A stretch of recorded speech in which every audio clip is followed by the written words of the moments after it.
Ethyl, 3 ethyl, 5 methyl হেপ্ট, হেপ্ট 4 in 2 on। দেখো অনেকেই এই নাম থেকে যৌগের যে গাঠনিক সংকেত রয়েছে বা যৌগের যে সংকেতগুলো রয়েছে এগুলো অনেকেই ভয় করে, কিন্তু আমার কাছে কেন জানি মনে হয় যে এই নাম থেকে সংকেত লেখাটাই সব থেকে সহজ। তো তার কিছু কৌশল যদি তোমরা অবলম্বন করো, কৌশল অবলম্বন করলে তোমাদের কাছে এই বিষয়গুলো অ্যাকচুয়ালি অনেক সহজ হয়ে যাবে। তো আমি আগেও বলেছি আমাদেরকে কি করতে হবে, এই যে যৌগটা থেকে নামটা থেকে আমাদেরকে দেখতে হবে আমাদের মূল শিকলে কার্বন সংখ্যা কতটি। তো এখানে আমরা দেখতে পাচ্ছি যে 3 ইথাইল, 5 মিথাইল হেপ্ট, হেপ্ট এই যে হেপ্ট, এই হেপ্ট দেখে আমরা বলতে পারবো যে এখানে আমাদের মূল শিকলে কার্বন সংখ্যা কতটি হবে। নিশ্চয়ই তোমরা বুঝতে পারছো যে methane, ethane, propane, butane, pentane, hexane, heptane, তো হেপ্ট যদি হয় তাহলে 7টি কার্বন হয়, তাই না? তাহলে আমরা 7টি কার্বন লিখে ফেলি। 1 carbon, 2 carbon, 3 carbon, 4 carbon, 5 carbon, 6 carbon, 7 carbon.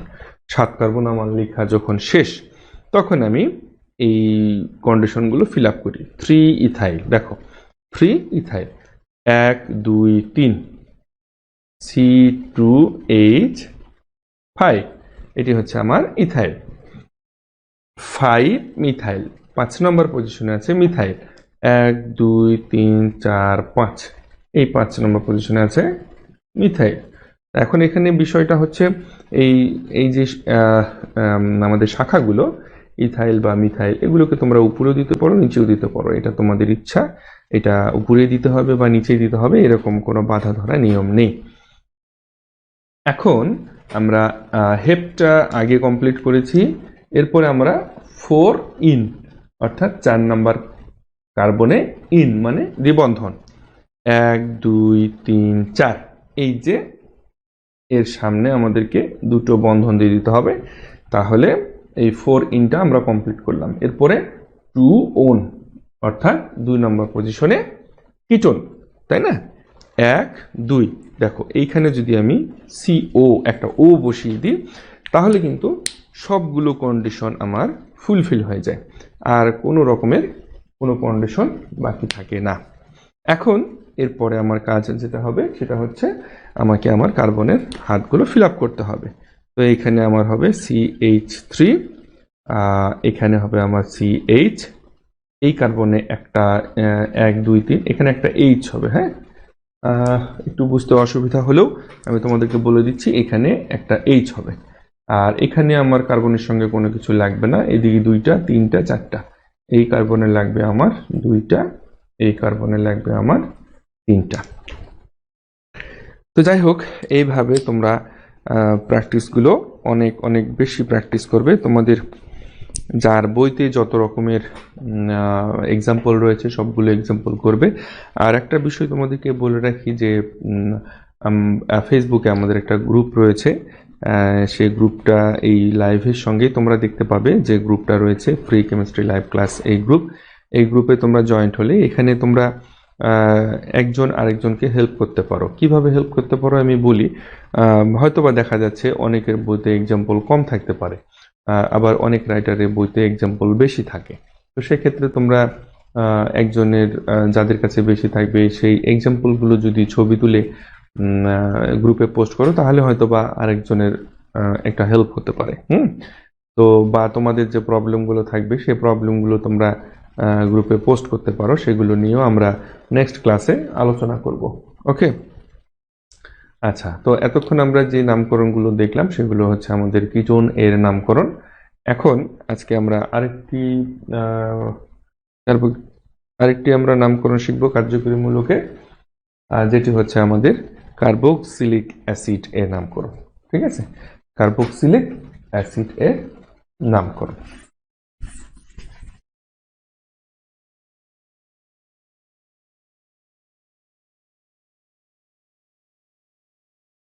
আচ্ছা, এই জায়গাটা আমি মিশিয়ে দিই একটু।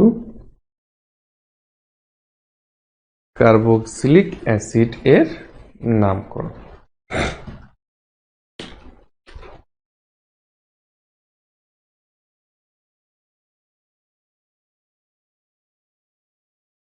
কার্বক্সিলিক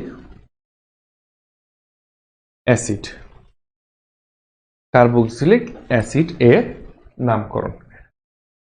অ্যাসিড, আচ্ছা, কার্বক্সিলিক অ্যাসিড এর নামকরণ। তো ইতিপূর্বে আমরা কিন্তু স্টেপ বাই স্টেপ একদিন পরপর যে ক্লাসগুলো নিচ্ছি, এই ক্লাসগুলোতে কিন্তু আমরা স্টেপ বাই স্টেপ শিখব। এখানে তাড়াহুড়ো করতে গেলে তোমরা কিন্তু লসের সম্মুখীন হবে, অর্থাৎ ভালো শিখতে পারবে না। আমি তোমাদেরকে যতটুকু শেখাচ্ছি ততটুকু যদি তোমরা একদিন দুদিন করে প্র্যাকটিস করো এবং বেশি বেশি প্র্যাকটিস করো এবং ধীরে ধীরে যদি তোমরা এই পড়াগুলো পড়তে থাকো, তাহলে দেখবে একটা সময় তোমার অনেকগুলো পড়া হয়ে যাবে। তো যাই হোক, কার্বক্সিলিক অ্যাসিড এর নামকরণে সাধারণত আমরা কার্বক্সিলিক অ্যাসিড এর নাম কি উচ্চারণ করি? অ্যালকানোয়িক অ্যাসিড।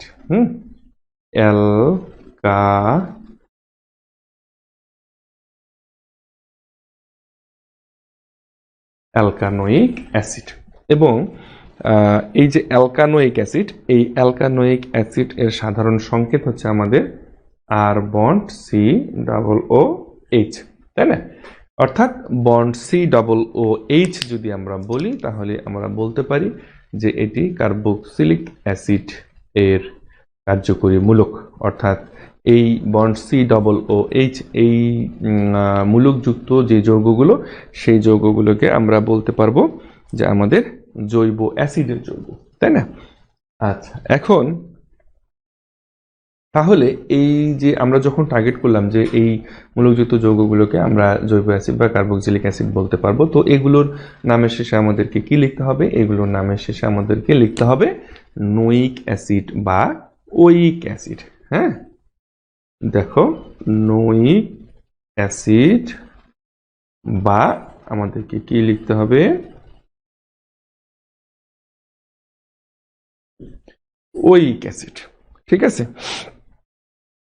তো সাধারণভাবে আমরা যদি এখন কিছু এক্সাম্পল দেখি, যেমন আমরা ইতিপূর্বে দেখেছিলাম যে H bond C double O H, এই যে যৌগটি, এই যৌগটিকে আমরা কি নামকরণ করব? এই যৌগটিকে আমরা নামকরণ করব কি? এই যৌগটিকে নামকরণ করব, দেখো একটা বিষয় আমি আগেও বলেছি এই ক্লাসের, সেটি হচ্ছে যে সকল কার্যকরী মূলকের মধ্যে কার্বন বিদ্যমান থাকবে, সেই কার্বনটাকে আমাদের মূলশিকলে বা নাম্বারিং এর সময় সেটি আমাদের হিসেব করতে হয়। তো এখানে আমরা দেখতে পাচ্ছি যে একটি মাত্র কার্বন, যৌগটি কার্বক্সিলিক অ্যাসিডের যৌগ বা জৈব অ্যাসিডের যৌগ, সেটা আমরা বুঝতে পারছি, কিন্তু সেটাকে এখানে আমরা দেখতে পাচ্ছি একটি মাত্র কার্বন। তো একটি মাত্র কার্বন হওয়াতে এটা 1 নম্বর কার্বন, তাই না? তো এখন 1 নম্বর যেহেতু কার্বন, সেহেতু এটা হচ্ছে আমাদের মিথ, প্লাস কি বলতে পারবো আমরা? নোয়িক অ্যাসিড, তাই না? তো সংক্ষেপে আমরা যদি লিখি, কেন নোয়িক অ্যাসিড? এটা এই যে bond C double O H থাকার কারণে এটা নোয়িক অ্যাসিড, আর 1 কার্বন থাকার জন্য এটা মিথ। তাহলে এটাকে আমরা এখন যদি পরিষ্কারভাবে লিখি, সেটার নাম হচ্ছে আমাদের মিথানোয়িক অ্যাসিড।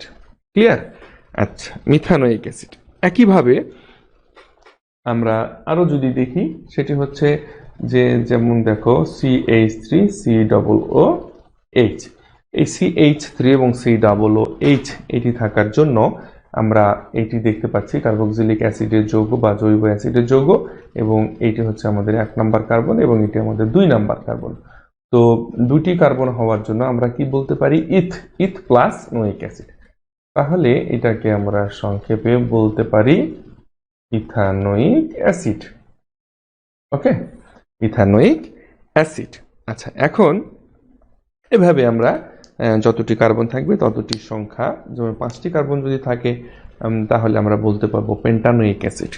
আচ্ছা, এখন আমাদেরকে একটা বিষয় মনে রাখতে হবে, যে সেটা হচ্ছে যে এই কার্বক্সিলিক অ্যাসিড থাকার জন্য এই কার্বক্সিলিক মূলকের যে কার্বনটা রয়েছে আমাদের, এই যে কার্বনটা, এই কার্বনটাকে কিন্তু আমাদের 1 নম্বর ধরে নাম্বারিংটা করতে হবে। ঠিক আছে।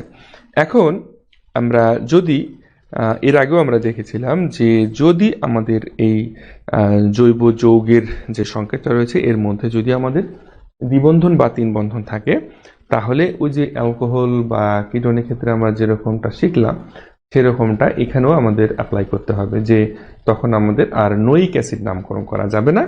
এই যে নোয়িক অ্যাসিড যে নামকরণটা রয়েছে এইটি আর নামকরণ করা যাবে না, তখন আমাদেরকে এই ওয়িক অ্যাসিডের নামকরণ করতে হবে, ওয়িক অ্যাসিড নাম লিখতে হবে।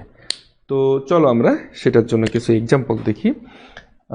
এক্সাম্পল হচ্ছে আমাদের CH3CH double bond CH bond COOH। ঠিক আছে, দেখো এই যে আমাদের যৌগটা, এই যৌগটাতে কিন্তু ওই একইভাবে আমরা দেখতে পাচ্ছি জৈব অ্যাসিড কার্বক্সিলিক মূলক রয়েছে বন্ড COOH, এবং আমাদের কি রয়েছে আরেকটা দ্বিবন্ধন রয়েছে। তো আমরা এখন তাহলে নামকরণটা নাম্বারিংটা করি। নাম্বারিং হচ্ছে 1 নম্বর কার্বন, 2 নম্বর, 3 নম্বর এবং এখানে আমাদের 4 নম্বর। তাই যদি হয় এখন আমাদেরকে দ্বিবন্ধনের নামটা আগে লিখতে হবে, এবং দ্বিবন্ধনের নাম লেখার পূর্বে আমাদেরকে মোট যে কার্বন সংখ্যা সেটা লিখতে হবে। যেমন এখানে 4 কার্বন হওয়ার জন্য আমরা কি লিখব, বিউট।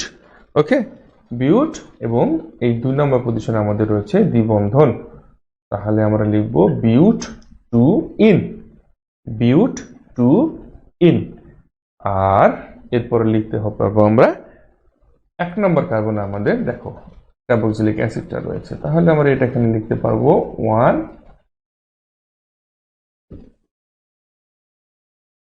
ওয়িক অ্যাসিড। এই জায়গাটা আমাদেরকে অবশ্যই ভালোভাবে লক্ষ্য করতে হবে। আমরা ওখানে কিন্তু আর নোয়িক অ্যাসিড লিখতে পারবো না, ওখানে আমরা নোয়িক অ্যাসিড লিখতে পারবো না, আমাদেরকে লিখতে হবে ওয়িক অ্যাসিড। আচ্ছা, আমরা আরো কিছু এক্সাম্পল দেখি। দেখো এভাবে এক্সাম্পলগুলো যত তোমরা করবে প্র্যাকটিস, তত তোমাদের জন্য ভালো হবে, তত তোমরা বেশি শিখতে পারবে, বেশি মনে রাখতে পারবে। CH3 bond CH bond NH2 bond CH2 bond CH2 bond COOH। আচ্ছা, দেখো এই যে যৌগটা আমরা লিখলাম, এই যৌগটার মধ্যে আমাদের উল্লেখযোগ্য কিছু জিনিস রয়েছে। যেমন আমরা এখানে প্রথমেই দেখতে পাচ্ছি যে আমাদের কার্বক্সিলিক অ্যাসিড রয়েছে বন্ড COOH। এরপরে আমরা প্রথমেই তারপরে আমরা কি দেখতে পাচ্ছি, এখানে আমাদের অ্যামিন রয়েছে বন্ড NH2, এটা আমাদের অ্যামিন এর কার্যকরী মূলক। এরপরে আমাদের রয়েছে এখানে মিথাইল মূলক। আচ্ছা, এখন আমরা মূল শিকলটা টার্গেট করব। তো মূল শিকল আমরা দেখতে পাচ্ছি আমাদের এটা হচ্ছে আমাদের মূল শিকল, আর মূল শিকল টার্গেট করার পর আমরা নাম্বারিংটা করব 1 2 3 4 5 6। এটি হচ্ছে আমাদের শাখা, এটি হচ্ছে আমাদের শাখা। অ্যামিনটা কিন্তু তখন আমাদের শাখা হিসেবে লিখতে হবে, তাই না? আচ্ছা, এখন দুটো শাখা আমরা এখানে পাচ্ছি, এই যে দুটো শাখা, এই শাখা দুটোর জন্য আমরা কোন শাখাটির আগে নামকরণ করব, কোন শাখাটি নিশ্চয়ই তোমরা বুঝতে পারছো যে আমরা মিথাইলটা আগে নামকরণ করব না, আমরা অ্যামিনটা আগে নামকরণ করব। কারণ অ্যামিনের এ, ইংরেজি বর্ণমালা অ্যামিনের এ আগে আসে এবং মিথাইল মূলকের এমটা পরে হয়, যার কারণে অ্যামিনটাকে আমরা আগে লিখব। তাহলে অ্যামিনে এই কার্যকরী মূলকটা আমাদের কত নম্বর কার্বনে রয়েছে, 4 নম্বর কার্বনে, তাই না? দেখো 4। আচ্ছা, নাম যখন লিখবো আমরা অ্যামিনের, তখন কিন্তু আমাদেরকে লিখতে হবে অ্যামিনো। ঠিক আছে, মনে থাকবে? তখন আমাদেরকে কি লিখতে হবে, অ্যামিনো। ওকে, 4 অ্যামিনো। এরপরে আমাদের মিথাইল লিখতে হবে। মিথাইলটা আমাদের কত নম্বরে, 5 নম্বর কার্বনে, তাহলে 5 মিথাইল। 5 মিথাইল। আমাদের এরপরে শাখাগুলো শেষ, এখন আমাদেরকে কার্বক্সিলিক অ্যাসিডের নামটা লিখতে হবে। তো মূল শিকলে আমরা দেখতে পাচ্ছি আমাদের কার্বন সংখ্যা রয়েছে 6টা। তো 6টা যদি কার্বন হয় তাহলে আমাদের কি হয়, হেক্স, তাই না? আর কার্যকরী মূলক হচ্ছে আমাদের কার্বক্সিলিক অ্যাসিড, তাহলে আমরা লিখতে পারবো হেক্সানোইক অ্যাসিড। হেক্সানোয়িক অ্যাসিড, হ্যাঁ, হেক্সানোয়িক অ্যাসিড 1, কারণ কার্বক্সিলিক অ্যাসিডটা আমাদের 1 নম্বর কার্বনে রয়েছে এবং কার্বক্সিলিক অ্যাসিডটা সাধারণত 1 নম্বর কার্বনেই থেকে থাকে। ঠিক আছে, আচ্ছা, তো এইভাবে আমাদেরকে প্র্যাকটিসগুলো করতে হবে। আর আচ্ছা, আরো কিছু আমরা এক্সাম্পল দেখি। আমরা যত বেশি এক্সাম্পল দেখবো তত বেশি আমাদের জন্য ভালো হবে।